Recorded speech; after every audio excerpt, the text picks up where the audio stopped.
So ಹೇಳಿದ್ರೆ ನೀವು ಮಹಾನಟಿ ಆಯಿತು, DKD ಆಯಿತು, ಭರ್ಜರಿ ಬ್ಯಾಚುಲರ್ಸ್ ಆಯಿತು, ಇವಾಗ serial. So back to back ನೀವು ಸೀರಿಯಲ್ ಮಾಡ್ತಾ ಇದ್ದೀರಾ. ನಾನು ಒಂದಿಷ್ಟು ಸೋಷಿಯಲ್ ಮೀಡಿಯಾದಲ್ಲಿ ನೋಡ್ತಾ ಹೋಗುವಾಗ ಒಂದಿಷ್ಟು ಕಮೆಂಟ್ಸ್ಗಳು ನೋಡಿದೆ. ಬ್ಯಾಕ್ ಟು ಬ್ಯಾಕ್ ಸೀರಿಯಲ್ ಮಾಡ್ತಾ ಇದ್ದಾರೆ, ಇವರು ಜಾಸ್ತಿ ಅವ್ರಿಗೆ ಹತ್ರ ಆಗಿರೋದು, ಬಕೆಟ್ ಹಿಡಿತಾರೆ, ಒಂದಿಷ್ಟು ಕಮೆಂಟ್. ನಾನು ಅದು ವರ್ಡ್ ಯೂಸ್ ಮಾಡಬಾರ್ದು, ಬಟ್ ಸೇಮ್ ವರ್ಡ್ಗಳು ಬಂದಿದೆ ಸೋಷಿಯಲ್ ಮೀಡಿಯಾದಲ್ಲಿ. ಸೊ ಅದಕ್ಕೆ ಏನು ಹೇಳಕ್ಕೆ ಇಷ್ಟಪಡ್ತೀರಾ? ನನಗೆ ಇಷ್ಟ ಆಗಿರೋರ್ನ ನನಗೆ ನೀವು ಇಷ್ಟ ಅಂತ ಹೇಳೋದು ತಪ್ಪಲ್ಲ. ಅದ್ರಲ್ಲಿ ಬಕೆಟ್ ಅಂತ ಅದು ಹೆಂಗೆ ಅಂತ ನನಗೆ ಅರ್ಥ ಆಗಿಲ್ಲ. ನನಗೆ ಅವ್ರು ಇಷ್ಟ. ನಾನು ಚಿಕ್ಕ ವಯಸ್ಸಿಂದ ಅವ್ರ ಮೂವಿ ನೋಡ್ಕೊ ಬಂದಿದ್ದೀನಿ. ನನಗೆ ಇವಾಗ ಡಿ ಬಾಸ್ ಇಷ್ಟ ಅಂದ್ರೆ ನಾನು ಚಿಕ್ಕ ವಯಸ್ಸಿಂದ ಅವ್ರ ಸಿನಿಮಾ ನೋಡ್ಕೊ ಬಂದಿದ್ದೀನಿ. ನನಗೆ ಅವ್ರು ಇಷ್ಟ. ನಾನು ಇವತ್ತು ಅವರು ಸುಳ್ಳು ಹೇಳ್ತಾ ಇಲ್ಲ ನಾನು. ಸೊ ಅವ್ರು ಜಸ್ಟ್ ಬಿಕಾಸ್ ಅವ್ರು ಇಲ್ಲ ಅಂತ ನಾನು ಸುಳ್ಳು ಹೇಳೋಕ್ಕಾಗಲ್ಲ. ನನಗೆ ದೇವ್ರ ಇಷ್ಟ ಅಂತ ನನಗೆ ದೇವ್ರ ಇಷ್ಟ. ದೇವ್ರಿಗೆ ಹೆಂಗ್ ಬಕೆಟ್ ಹಿಡಿಯೋಕ್ಕಾಗುತ್ತೆ? ನಂಗೆ ಅನುಷ್ಠಾಕ ಇಷ್ಟ ಅಂದ್ರೆ ನಂಗೆ ಇಷ್ಟ. ಸೊ ಅದರಿಂದ ಹೊಸ ಆಪರ್ಚುನಿಟಿ ಸಿಗಲ್ಲ ಅಂತ ನಾನು ನಂಬ್ತೀನಿ. ಯಾಕಂದ್ರೆ ಸುಮಾರಷ್ಟು ಜನ ಹೇಳ್ತಾರೆ, ನಂತರ ಅಭಿಮಾನಿಗಳು 1000 ಜನ. ಸೊ ಹಂಗೆ ಹೇಳೋದ್ರಿಂದ ಹೊಸ ಆಪರ್ಚುನಿಟಿ ಸಿಗುತ್ತೆ ಅನ್ನೋದೊಂದು ಸುಳ್ಳು. ಬಕೆಟ್ ಹಿಡಿಯೋರು 1000 ಜನ ಇದ್ದಾರೆ. ಸಿಂಟ್ಯಾಕ್ಸ್ ಕೂಡ ಹಿಡಿತಾರೆ ಕೆಲವೊಬ್ರು. ಅಂಥವ್ರಿಗೆ ಸಿಗ್ಬೋದಲ್ವಾ ಆಪರ್ಚುನಿಟಿ? ಅಂದ್ರೆ ನಮ್ಮಲ್ಲಿ ಏನೋ ಒಂದು ಇರುತ್ತೆ ಅಂತ ಚಾನಲ್ ಗುರುತಿಸ್ಬೇಕು. ಜನರಿಗೆ ಅದು ಇಷ್ಟ ಆಗ್ಬೇಕು. 2 ಕಡೆಯಿಂದನೂ ವರ್ಕೌಟ್ ಆದಾಗ ಆಪರ್ಚುನಿಟಿ ಸಿಗುತ್ತೆ. ಜೊತೆಗೆ ಒಂದು ಲಕ್ ಫ್ಯಾಕ್ಟರ್.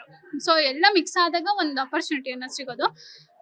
ಬರೇ ನಾನೇನೋ ಹೇಳಿ ಡವ್ ಮಾಡ್ಕೊಂಡು ಆಪರ್ಚುನಿಟಿ ಸಿಗೋದಿದ್ರೆ 1 ಸಿಗುತ್ತೆ, 2 ಸಿಗುತ್ತೆ, 4 ಆಪರ್ಚುನಿಟಿ ಹೆಂಗ್ ಸಿಗುತ್ತೆ ಅಲ್ವಾ? ಸೊ ಅದು ಆ ತರ ಒಂದು ಪರ್ಸ್ಪೆಕ್ಟಿವ್ ಅಲ್ಲೂ ಜನ ಯೋಚನೆ ಮಾಡ್ಬೇಕಾಗುತ್ತೆ. ಈ ತರ ಸೋಷಿಯಲ್ ಮೀಡಿಯಾದಲ್ಲಿ ಬರುವಂತಹ ಕಮೆಂಟ್ಸ್ಗಳಿಗೆ ಆರ್ಟಿಸ್ಟ್ಗಳನ್ನ ಎಷ್ಟು ಡಿಮೋಟಿವೇಟ್ ಮಾಡುತ್ತೆ. ಆಮೇಲೆ ನೀವು ಡಿ-ಬಾಸ್ ಫ್ಯಾನ್ ಕೂಡ ಹೌದು. ಸೊ ಇವಾಗ ಒಂದಿಷ್ಟು ಜನ ಮಾತಾಡ್ತಾ ಇರ್ಬೇಕಾದ್ರೆ ಡಿ-ಬಾಸ್ ಫ್ಯಾನು ಅನ್ಎಜುಕೇಟೆಡ್ ಅಂತ ಕೂಡ ಒಂದಿಷ್ಟು ಬಂದಿದೆ. ಸೊ ಇದೆಲ್ಲ ಯಾವ ತರ ನೀವು ಆಸ್ ಅ ಫ್ಯಾನ್ ತಗೊಳ್ತೀರಾ?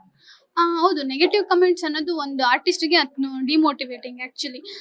ಬಟ್ ಎಲ್ಲಿವರೆಗೂ ಅಂದ್ರೆ ಅವರು ಸ್ಟ್ರಾಂಗ್ ಆಗೋವರೆಗೂ. ಒನ್ಸ್ ನಾವು ಸ್ಟ್ರಾಂಗ್ ಆಗಿ ಕಮೆಂಟ್ಸ್ ಓದೋದ್ ನಿಲ್ಸಿದ್ಮೇಲೆ ನೀವು ಮನೇಲಿ ಕುತ್ಕೊಂಡು ಕಮೆಂಟ್ಸ್ ಹಾಕೋದ್ ವೇಸ್ಟ್ ಅಲ್ವಾ? ಅದರಿಂದ ಏನು ಎಫೆಕ್ಟ್ ಆಗಲ್ಲ. ಇವಾಗ ಬಾಸ್ ಬಗ್ಗೆನೂ ಕಮೆಂಟ್ಸ್ ಹಾಕ್ತಾರೆ. ಹೇಳಿದ್ರೆ ನೀವು ಅನ್ಎಜುಕೇಟೆಡ್ ಫ್ಯಾನ್ಸು ಅಂತ. ನಾನು ಎಜುಕೇಟೆಡ್. ನಾನು ಅವ್ರ ಸಿನಿಮಾ ನೋಡಿ ಇಷ್ಟಪಟ್ಟಿರೋದು. ನನ್ನ ಸ್ಟ್ರೆಸ್ ಲೈಫಲ್ಲಿ ನನ್ನ ಜೀವನದಲ್ಲಿ ಓಡ್ತಾ ಇರಬೇಕಾದ್ರೆ ಒಂದು ಮೋಟಿವೇಶನ್, ಒಂದು ಲೈಫಲ್ಲಿ ಒಂದು ಸ್ಮೈಲ್ ಬೇಕು ಅಂದಾಗ ಬಾಸ್ ಕಾಮಿಡಿ ನೋಡ್ತೀನಿ, ಕಲಾಸಿ ಪಾಳ್ಯ ನೋಡ್ತೀನಿ, ಸುಂಟರಗಾಳಿ ನೋಡ್ತೀನಿ, ದತ್ತ ನೋಡ್ತೀನಿ. ಈ ತರ ಮೂವೀಸ್ ಸುಮಾರಷ್ಟಿದೆ. ನನ್ನ ಪ್ರೀತಿಯ ರಾಮು ನೋಡಿದಾಗ ಏನ್ ಆಕ್ಟಿಂಗ್ ಮಾಡಿದಾರೆ ಗುಡು ನಮ್ ಬಾಸು ಅನ್ಸುತ್ತೆ ನಂಗೆ.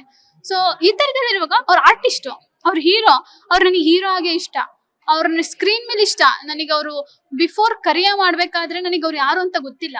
ಅವ್ರ ಸಿನಿಮಾ ಮಾಡಿದ್ಮೇಲೆ ನನಗೆ ಅವ್ರು ಗೊತ್ತಾಗಿದ್ದು. ಇವತ್ತಿಗೂ ನಾನು ಅವ್ರ ಸಿನಿಮಾ ನೋಡೇ ಇಷ್ಟಪಡೋದು.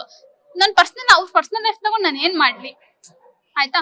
ಪರ್ಸನಲ್ ಲೈಫ್ ಇಂದ ಇಷ್ಟಪಡ್ಬೇಕಂದ್ರೆ ನಾನು ದೇವ್ರನ್ನ ಯಾರನ್ನಾದ್ರೂ ಇಷ್ಟಪಡ್ತೀನಿ ಆಯ್ತಾ? ಸ್ವಾಮಿ ವಿವೇಕಾನಂದ ಅವ್ರನ್ನ ನೋಡಿ ಇಷ್ಟಪಡ್ತೀನಿ. ಪರ್ಸನಲ್ ಲೈಫ್ ಹೀರೋ ಅಂದ್ರೆ ನನಗೆ ಅವರು, ನನಗೆ ಆನ್ ಸ್ಕ್ರೀನ್ ಹೀರೋ ಅಂದ್ರೆ ಇವರೇ. ಸೊ ನಾನು ಒಬ್ಬ ಆರ್ಟಿಸ್ಟ್ ಪರ್ಸನಲ್ ಲೈಫ್ ಯಾವಾಗೂ ಜಡ್ಜ್ ಮಾಡಕ್ ಹೋಗಲ್ಲ. ನಿಮ್ಮ ಕುಟುಂಬಕ್ಕೊಂದು ಪರಿಪೂರ್ಣ ಯೂಟ್ಯೂಬ್ ಚಾನಲ್. ಇಂಟ್ರೆಸ್ಟಿಂಗ್ ಮತ್ತು ಇನ್ಫಾರ್ಮೇಟಿವ್ ವಿಡಿಯೋಗಳನ್ನ ಮಿಸ್ ಮಾಡ್ಕೋಬೇಡಿ. ಈಗಲೇ ಸಬ್ಸ್ಕ್ರೈಬ್ ಮಾಡಿ.